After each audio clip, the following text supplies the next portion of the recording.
ለወደፊትም ቢሆን እንዲህ አይነቱን ኢሰባዊ ትርጉም እቃወማለሁ። እኔ መልእክቱን በነገራችን ላይ የተመለከትኩት ከሁለት ቀን በኋላ ነው እና ስመለከተው ሀገሩ ነዷል። ከዛ ያው መስከን መረጋጋት በእግዚአብሔርም ፊት መሆን እሱ ያለማመደኝ ነገር ስለሆነ ለዚህ ነው ጊዜ የወሰድኩት ማለት ነው። በሁለተኛ ደረጃ ደግሞ እዚህ ሀገር ላይ የትኛውም ኢሹ ከ3 ቀን በኋላ ይበርዳል። አይታችሁት ከሆነ ማለት ነው። የህዝቡ ባህሪ ራሱ አንድ ነገር ዝም ብሎ እንዲገነትር አይፈልግም መሰለኝ፣ እንዲለወጥለት ይፈልጋል። አንዳንዴ እኮ ማህበረሰቡ የቲክቶክ ማህበረሰብ መሆኑ ጉዳቱ እንዳለ ሆኖ ጥቅምም አለው እኮ። በቃ አያቆይም ነገሩና ይሄው እንግዲህ በቅጡ ሳምንት ሳይሞላው ሌላ ርዕስ ደግሞ ተመርጦ ወደዛ አካባቢ ነው እንግዲህ እንትን እየተባለ ያለው ማለት ይሄ ዘመቻ ዝም ብሎ የደቦ የመንጋ እንደዛ ይሆናል። እግረ መንገዴን እጸልያለሁ እግዚአብሔር በገዛ አይምሯቸው የሚያስቡ የሰከነ የተረጋጋ ማንነት ያለውን ጀነሬሽን ደግሞ እግዚአብሔር ለምድራችን እንዲሰጣት እጸልያለሁ። በምክንያት ለምን እንዴት የሚል ማህበረሰብ እንዲመጣ እግረ መንገዴን ጸሎቴም ነው ምኞቴም ነው ማለት ነው። ሻሸመኔን ሜንሽን አድርገህ ተናግረሃል እና ያን በተመለከተ ምንድነው ያልከው ነገር የሚሉ ቀና ሰዎች ካሉ ለነሱ ደግሜ ይህንን ነገር መናገር እፈልጋለሁ። ቀደም ሲል ከ10 ዓመት በፊት በኢትዮጵያ ኦርቶዶክስ ተዋሕዶ ቤተክርስቲያን ውስጥ በነበረው የኛ አገልግሎት ዙሪያ እኛ ስል በቁጥር ብዙዎች ነን። በነገራችን ላይ ብዙ አንድና ሁለት አይደለንም። ይሄ ፊት ለፊት ፍሮንት ፔጅ ላይ መተን የምንታየው ጥቂት ወንድሞችና እህቶች ብቻ አይደለንም። እጅግ ብዙ ነን። በቃ ካህናት፣ ቄሶች፣ መነኮሳት፣ ዲያቆናት፣ ወንጌል ሰባኪዎች፣ ዘማሪዎች በጣም ብዙ ነን። ብዙ ማለት ነው እና አገልግሎቱ ላይ ግን በግንባር ቀደምትነት ያለነው እኛ ስለሆነ ያው በጋሻው እየተባለ የሚጠራ ስም አለ። ከዛ ጋር በተያያዘ የጸረ ተሐድሶ ዘመቻ ተብሎ ተከፍቶ ቤተክርስቲያን በእኛ አገልግሎት ዙሪያ ምንም መወሰን ባትችል ቅዱስ ሲኖዶስ ማለት ምንም ባይወስን፣ ምክንያቱም እኛ ንጹህ የሆነ የቤተክርስቲያኗን አገልግሎት ነበረ በሰዓቱ ስንሰጥ የነበረው። እንደሚያሙንም አይደለም፣ ተቃዋሚዎች እኛን እንደሚከሱበትም ክስ አይደለም። በጊዜው የነበረው የህይወት ምልልሳችን ባይሆን እውነቱን ተናገር ካላችሁኝ በህይወት ምልልስም ቢሆን ሙሉ ለሙሉ መላእክትነን ባንልም የተሻለውን የህይወት ስርዓት መርጠን የምንንቀሳቀስ ሰዎች ነበረን። ስለዚህ ወንጌል ብለን ማለት ነው። ስለዚህ ወንጌል ብለን እኔ የማልቀመው ዛሬ አይደለም፣ የማልጠጣው ዛሬ አይደለም፣ የማላጨሰው ዛሬ አይደለም፣ ጴንጤ ስለሆንኩ አይደለም። በዛም ሆኜ እነዚህ ነገሮች እንደማልጠቀም ወዳጆች አይደሉም እነዚህ ሚዲያው ላይ ያሉ ጠላቶች ይመሰክራሉ ማለት ነው። ከፍቅር በቀር የማንም ዕዳ እንዳልነበረብኝ ይታወቃል በሰዓቱ በጊዜው ማለት ነው። ነገር ግን አገልግሎቱ ምድርን እየከደነ ስለነበረ በዚህ ቅናት የተነሳሱ ወንድሞች ደግሞ የነሱ አገልግሎት የኛን ማህበር አኮሰሰብን የሚሉ ማህበሮች መግቢያዬ ላይ ሜንሽን ያደረኩላችሁ ማህበሮችና የተቀሩትም እነሱ በጋራ ህብረት ፈጥረው ነው ይሄን ዘመቻ ያደረጉት እና በሰዓቱ በቃ የነሱ ስራ የነሱ ምስል ከህዝቡ አይምሮ ትዝታው ጨርሶ እንዲጠፋ ምን እናደርግ ብለው መክረው እናቃጥል ብለው ተነሱ። ስለዚህ እኔም ብቻ አይደለም የብዙ ወንድሞችን መጽሐፍት፣ የስብከት ሲዲዎች፣ የዝማሬ ሲዲዎች በበርሜል እኮ ነው የብዙ አገልጋዮችን ማለት ነው ሲዲዎቻቸው የተቃጠሉባቸው አገልጋዮች አሁን በኢትዮጵያ ኦርቶዶክስ ተዋሕዶ ቤተክርስቲያን ውስጥ ያሉት ጭምር እዛ ውስጥ ያሉት ጭምር የወጣ ነው ብቻ አይደለም የብዙዎቹ በደቦ በቤተክርስቲያን ማይክራፎን ጥሪ ተደርጎ ህዝብ ሆይ ይዘና ተብሎ ህዝብ ይዞላቸው አልሄደም። እነሱ ከየሱቁ ገዝተውት ነው። እነሱ ከየስርቻው ሰብስበውት። ህዝብማ 90% እኮ እኛን ነው የሚቀበለው እኮ። አገልግሎታችን የተገለጠ እኮ ነው እንዴ። ጠቡስ ቀናቱስ ለምን ህዝብ ወደዳቸው ለምን ህዝብ ሰማቸው ብሎ አይደለም። እንግዲያውስ እኔ ላይ ምንድነው ያገኘው ኑፋቄ? እስኪ በጋሻው የተገኘበት ኑፋቄ የታደሰው ሐሳብ ምንድነው ብላችሁ ብትይዟቸው ምንም ያመጡት ነገር የለም። ግን ታደሶ የሚለው ያ ምንድነው? ለከፋታቸው ሃይማኖት አለበሱት። ከፋታቸውን ሃይማኖት አለበሱትና ዘመቻ አደረጉ። ሲዲው በዛ ተቃጠለ፣ እዛ ተጀመረ፣ በየሀገሩ በየቦታው። እኛ የምንሄድበት ቤተክርስቲያን አይደለም ይቃጠለው። እንደዚህ ሃይምሯቸው የነወረባቸውን አንዳንድ የደብር አለቃ ይዘው በዛ ደብር ብቻ ነው የሚቃጠለው እንጂ በሁሉ ቦታ ተቃጠለ የሚልም የተሳሳተ መረጃ ለሰጣችሁ ፈልጌ አይደለም። አንድ ቦታም ቢሆን ለምን ይቃጠላል ነው መልእክቱ። ለምን ይቃጠላል? ስለዚህ ያንን በተመለከተ ግፍ ያስከፍላል። ሰው የዘራውን ያንኑ ያጭዳል፣ እንደ ተቋምም ያስከፍላል ብዬ ያን መልእክት አስተላለፍኩ። ተበደልን፣ ተጠቃን፣ ይሄ ደረሰብን አትበሉ። እንዲህ የምትሉ ሰዎች አንተ ምን አድርገህ ነው? እሺ አባቶች ምን አድርገው ነው? ጥያቄ እኮ ነው። በጥያቄ ሰው የሚከሰሰው በየትኛው ወንጀለኛ መቅጫ ህግ ነው? እኔ አልደመደምኩ። ዳሾን የሞላኸው እኮ አንተ ነህ። አይ አባቶች ይሄን ስላደረጉ ነው ይሄ ደረሰባቸው ብለህ ትንተና የሰጠኸው፣ በኔ አፍ የተናገርከው፣ በኔ አይምሮ ያሰብከው አንተ ነህ። እንደ ቃል ይሁንልህ። እሱም ትንተና ከሆነ እንደ ቃል ይሁን። እኔ ያላልኩ ምን አርገህ ነው ነው ያልኩት። አንተ ምን አርገህ ነው? ዘላለም ዓለማችንን እኛ እንደተበደልን አይታችሁ ከሆነ በህግም ቢሆን መጀመሪያ የሚያለቅሱ ሰዎች፣ መጀመሪያ ሄደው የሚሉት ሰዎች ሁሉም አይደሉም፣ አብዛኞቹ ግን በምርመራ ሲጣራ ወንጀለኞቹ እነሱ ይሆናሉ ማለት ነው። ገለው አልገደልንም ብለው ሪፖርት የሚያደርጉ ሰዎች፣ አውድመው አጥፍተው መረጃውን በሌላ ሰው ላይ አላከው ቀድሞ ፖሊስ ጣቢያ ሄደው የከሰሱ ሰዎች። ስለዚህ እኔ በሃይማኖት ብትኖሩ ራሳችሁ መርምሩ ስለሚል መጽሐፍ ቼክ አርጉ ነው ያልኩት። እኔ ምን አርገህ ነው እንጂ አሁን ከዚህ በኋላ እንደምናገረው አለኝ በመቀጠል ባይዘው ማለት ነው። ብዙዎቻችሁ ምትናፍቁትን ነገር እናገራለሁ። እንደዚህ እንደምናገረውም አብራርቼ ይሄን አርጋችኋል አላልኩም። እግዚአብሔር ምስክሬ ነው። ግን እንዳልበደለ ሰው ዘውትር ራስን ማስመሰል ትክክል ስላልሆነ እስኪ ምንድነው ያደረግነው ነገር ራሳችንን እንጠይቅ። እኔ ራሴንም እነሱንም የቀረ የለም። ስብከቱን ስታዩ ሙስሊሞችን እንኳን ሳይቀር አላህን ፍሩ፣ እስኪ ምንድነው ያደረጋችሁት? ጴንጤዎችንም ትምህርቱ ላይ ነው የምታገኙት። እሱም ጴንጤዎቹንም እስኪ ምን ያደረጋችሁት ነገር እንዳለ ጌታ እያላችሁ ቼክ አርጉ ብዬ እኔ ለሀገር ለህዝብ ያስተላለፍኩት መልእክት ነበረ። ያ መልእክት ማለት ነው። እኔ ገረመኝ ምን መሰላችሁ? ይሄን መልስ ለማዘጋጀት ሳስብ ትንሽ ወደ ኋላ ሄጂ አንዳንድ ነገሮች ማየት አለብኝ። መቼም በደመ ነፍስ መጥቼ እንትን አልልምና ያን ቼክ ሳደርግ የመጀመሪያው መልእክት ሰዎቹ በታረዱ ሌሊት ነው የተላለፈው። የኔን ድምጽና የኔን ምስል አርጎ የሰዎቹን ሬስ አርጎ የለቀየ ማለት ሰው በብዙ ነገር ተወጥሯል። የህይወት ሰልፍ አለ፣ እያንዳንዱ ነገር አለ ማለት ነው።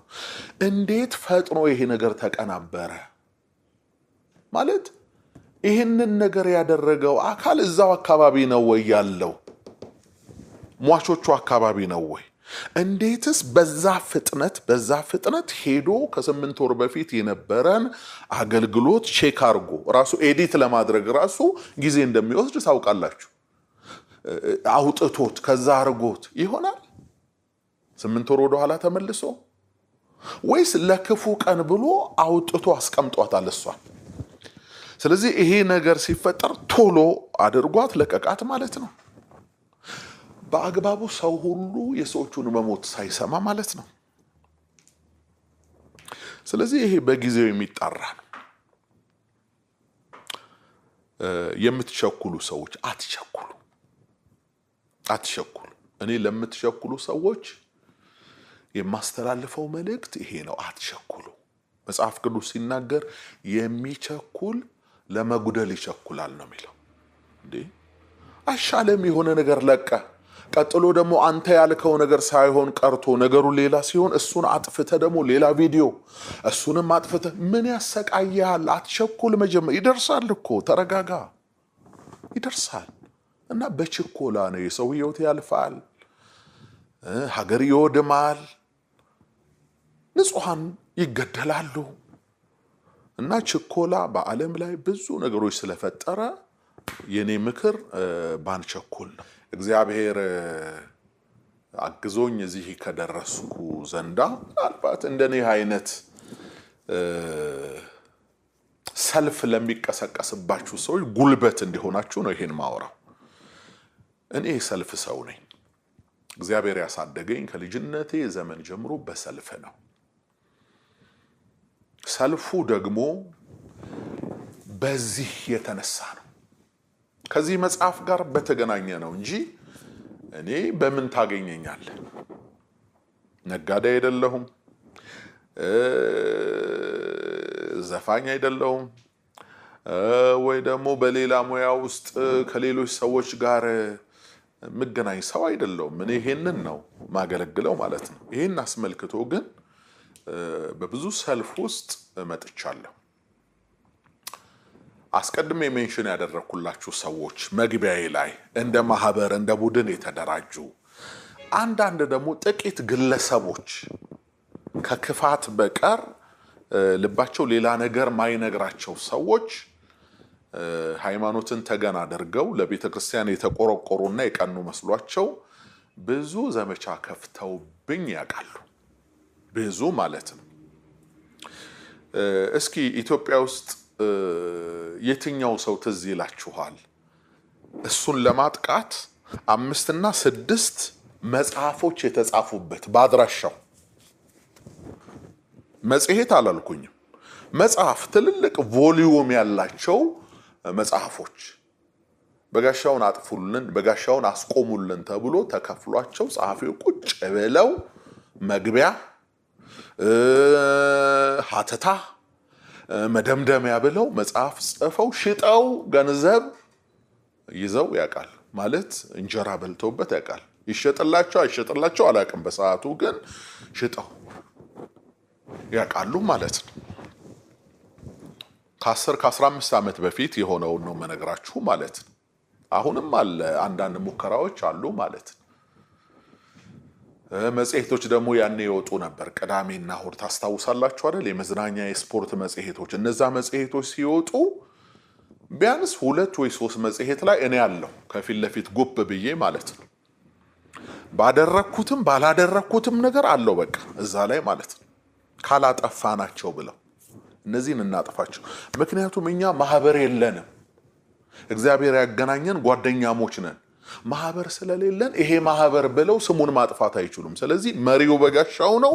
በጋሻው ሞተሩን ከመታ ነው ይፈራርሳል ብለው አሰበው ማለት ነው። በጋሻው ማለት ነው። የሚገርማችሁ እኔ ከኦሳማ ቢንላደን ቀጥሎ ይመስለኛል ከኦሳማ ቢንላደን ቀጥሎ ጸረ በጋሻው የሚል ብሎግ ተከፍቶብኝ ነበር። የምታስታውሱ ጸረ የዛሬ 15 ዓመት ቲክቶክ ሳይጀመር ምናምን ሳይጀመርኩ ጸረ በጋሻው የሚል ብሎግ ከፍተው ከጧት እስከ ማታ በጋሻው እንዲያርገው ብለው የሐሰት ክስ እዛ ላይ ያቀርባሉ ማለት ነው።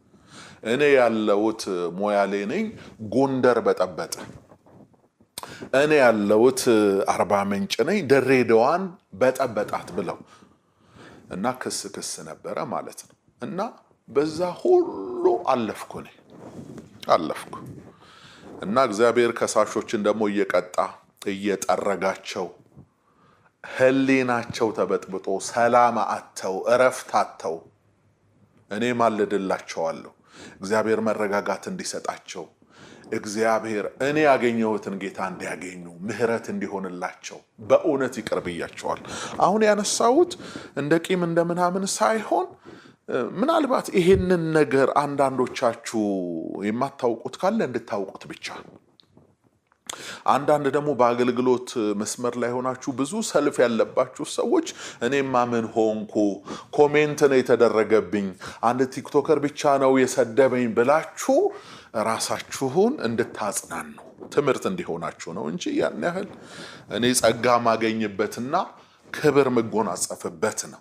ሌላውን ሁሉ ትቼ የማስገደሉን ምክር ትቼ ማለት ነው በመርዝ እኔን የማሳበድ እኔን የማጥፋቱን እንትን ትቼ መንገድ ሁሉ ትቼ ጌታ ጳውሎስ እንዳለ በኤፌሶን ከአንበሳ ጋር ታገልኩ እንዳለ እና ጠበቀኝ ተረፍኩ እንዳለ ይሄ በፊታችሁ አሁን የምታውቁት ሰው እናንተ እንደ ትዕቢተኛ የምትቆጥሩት እናንተ እንደ ሌላ ነገር የምትቆጥሩ ሰው የጌታ ምህረት የበዛለትና የጌታ ጸጋ ያኖረው ሰው ነው።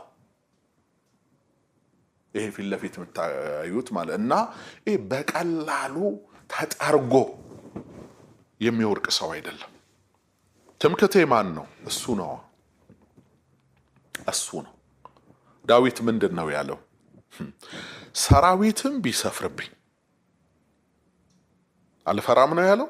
ኖ ልቤ በርሱ ይታመናልና አልፈራም። እንዳንፈራ ያደረገን የተከበብንበት የስጋና የደም ሐውልት ወይንም ያለን ሀብት ወይንም ደግሞ የምንተማመንበት ምድራዊ ነገር ሳይሆን ጌታ ነው። ጌታ ነው። ልቤ በሱ ይታመናልና አልፈራም። እና አንዳንድ ሰዎች አሁን በዚህ ሁኔታ እሱ በምን ሁኔታ ውስጥ ነው ያለው? ግን ወጥቶ ይንቀሳቀሳል እንዴ? አንተ አየሩ ላይ ግርግር ፈጠርክና ሰው ወጥቶ አይገባም ማለት ነው? አንተ የኔን ውሎ አዳር አታቀምና ሰው እንደዛ እንዳነበብከው ኮሜንት ይመስላል። ሲጀምር እኔ እዛ ውስጥ የለውም አላይም፣ ያንተንም ነገር አላይም። እኔ በሰላም ነው ያለሁት። ጊዜ ካለኝ እጸልያለሁ፣ አነባለሁ፣ አገለግላለሁ። ብዙ ስራ አለኝ። እኔ መች ስራ ፈቶኝ ነው ወዳጄ እንዴ?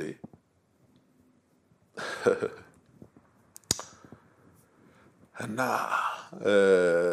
ሰው ተቆጥቶ የሆነ ነገር እንዲያደርግ ሲጀመር ለዛ የሚያበቃ ነገር ውስጥ አይደለም ያለ ነው ማለት ነው። እኔ ደግሞ ፈርቼ ቤት ውስጥ ተቀምጬ ተደብቄ ምናል የምኖር ሰው እንዳልሆንኩ አንዳንድ ሰው ታውቃላችሁ። ይሄን ነገር የምትቀመሟት ታውቃላችሁ። እኔ በነፃነት ነው ይሄው በቆንጆ የአዲስ አበባ ኮሪደር ላይ ወክ አድርጌ አየሬን ተቀብዬ ያለ ምንም ጥበቃ ያለ ምንም ነገር ማለት ወንጀል አልሰራውማ። ንስሐ ግባ ነው ያልኩ። ንስሐ ግባ ወንጀል ነው እንዴ? የማይመቱት ልጅ ሲቆጡት ያለቅሳል። ሆነ እኮ ነገሩ። ለምን ተቆጣህን ነው እንዴ? ለምን ተገሰጽን? የሞቱት ምን ይበሉ? የተገፉት ምን ይበሉ? ሀገራቸውን ጥለው የተሰደዱት ምን ይበሉ?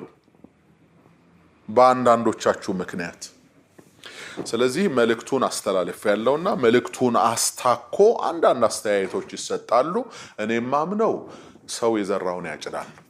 እግዚአብሔር ይሄን ያረግም፣ ኢየሱስ ክርስቶስ ይሄን ያረግም ምናምን ብላችኋል። ሁለት አይነት ሰዎች አላችሁ። አንዳንዶቻችሁ መጽሐፍ ቅዱስን ማታውቁና እግዚአብሔር እንዴት እንደሚሰራ በፍጹም ማታውቁ ሰዎች ናችሁ። አለፈዋለሁ እናንተ።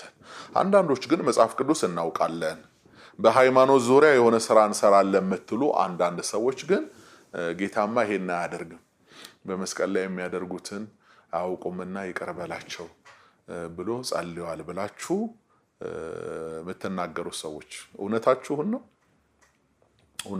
ነው። ጌታ ኢየሱስ ያን ብቻ ነው ጸልዮ የሄደው። ሰዎች አይቀጡም።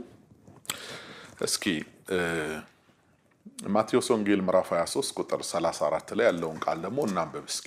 የኔ ንግግር ብቻ እንዳይሆን ቃሉም ይናገራል። እነሆ ነቢያትንና ጥበበኞችን ጻፎችንም ወደ እናንተ ልካለሁ፣ ከነርሱም ትገድላላችሁ፣ ትሰቅሉማላችሁ፣ ከነርሱም በምኩራባችሁ ትገርፋላችሁ፣ ከከተማም ወደ ከተማ ታሳድዳላችሁ፣ ከጻድቁ ከአቤል ደም ጀምሮ በቤተ መቅደስና በመሰዊያው መካከል እስከ ገደላችሁት እስከ በራኪው ልጅ እስከ ዘካርያስ ደም ድረስ በምድር ላይ የፈሰሰው የጻድቅ ደም ሁሉ ይደርስባችሁ ዘንድ እውነት እውነት እላችኋለሁ ይህ ሁሉ በዚህ ትውልድ ላይ ይደርሳል አለ።